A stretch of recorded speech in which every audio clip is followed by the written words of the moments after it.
4, 5, 7.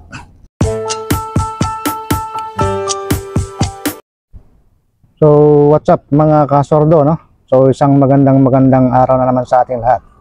Ngayon, ay nasa UP Diliman tayo, no? So, medyo marami dito mga kasordo. Nice. Masarap magpahinga dito. Pero, nagpunta ako ngayon dito para magsunog ng mantika sa ating katawan, no? Para healthy tayo lagi. So, huwag natin kalimutang mag-exercise, no? Para naman lumabas yung ating mga mantika sa ating mga katawan.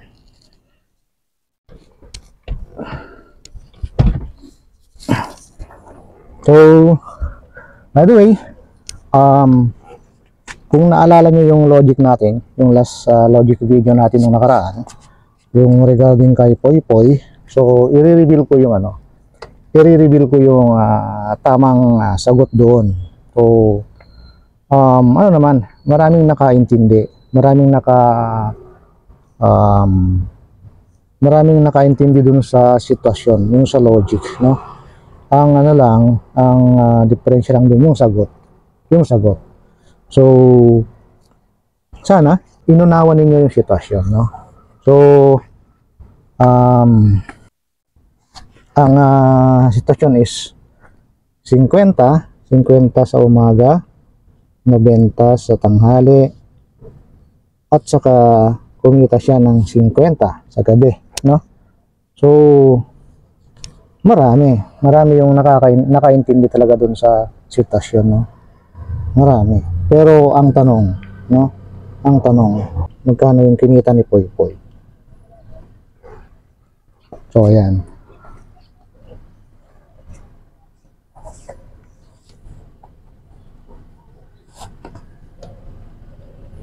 So ngayon, bago tayo mag-exercise ay mag-share ulit ako ng isang logic, no? Wow naman! Wow!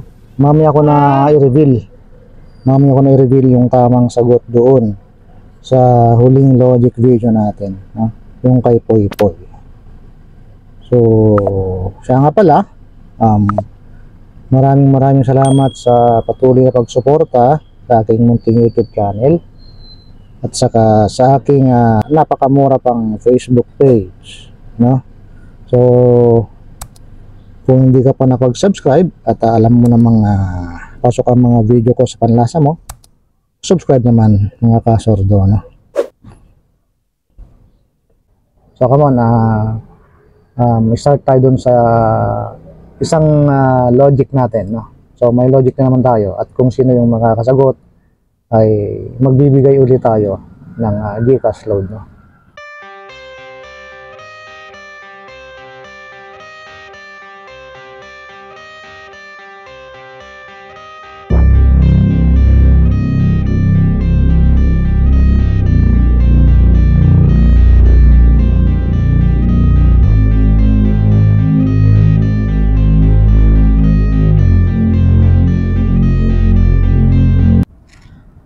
So, ayun mga kasordo, ano?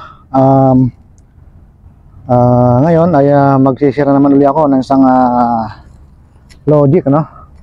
Isang logic. At siyempre, kung sino yung makapagbigay ng tamang sagot ay mamibigay nga tayo ng ng GCash load, no?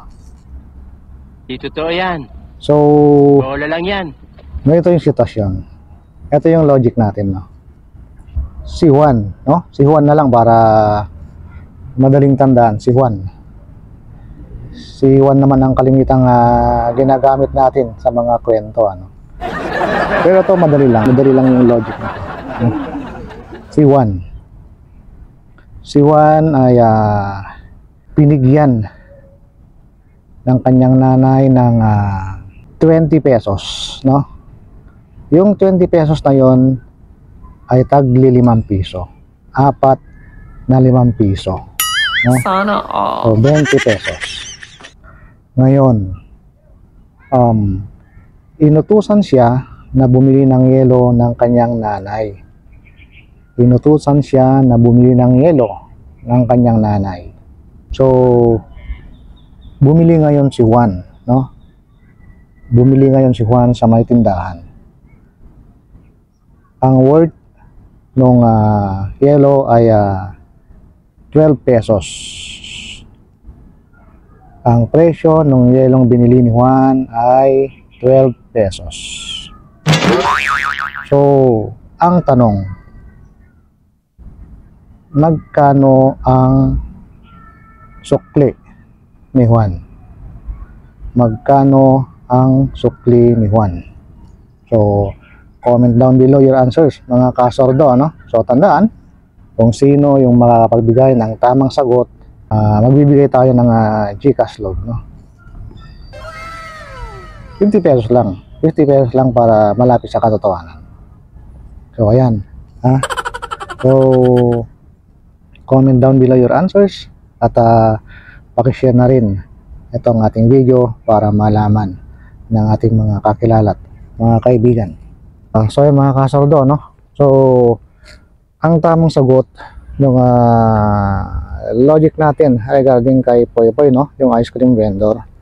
So, yun nga, maraming naka-analyze, maraming nakaintindi doon sa sitwasyon. Pero yung sagot doon is hindi 100, hindi 190. So, ang tamang sagot ay Shin.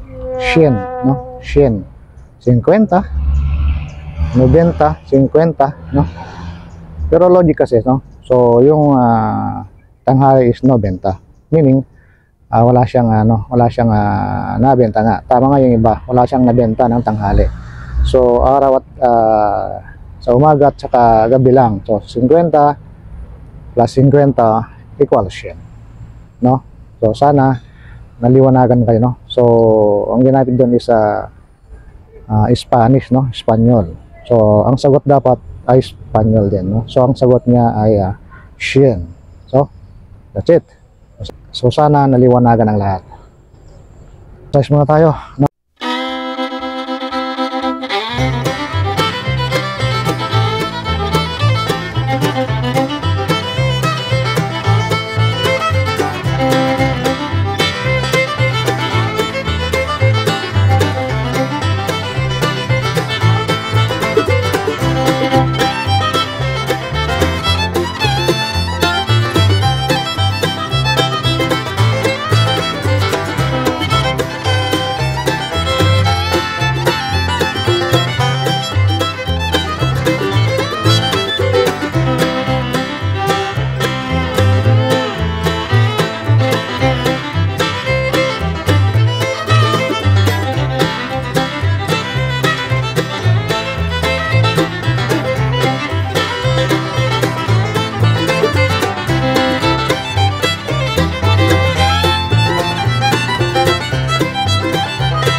So, that's it mga kasordo.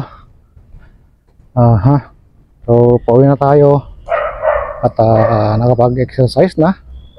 Pinawisan tayo ng konti. So, tama na yun para makapagsunog tayo ng mga taba-taba sa ating mga katawan. So, sana ay nagustuhan nyo itong ating video, no? Regarding sa logic natin ay paki-comment down below ang inyong mga sagot, ano? At saka paki-share na rin para malaman ng ating mga kakilala at mga kaibigan. So that's all. God bless and see you next video.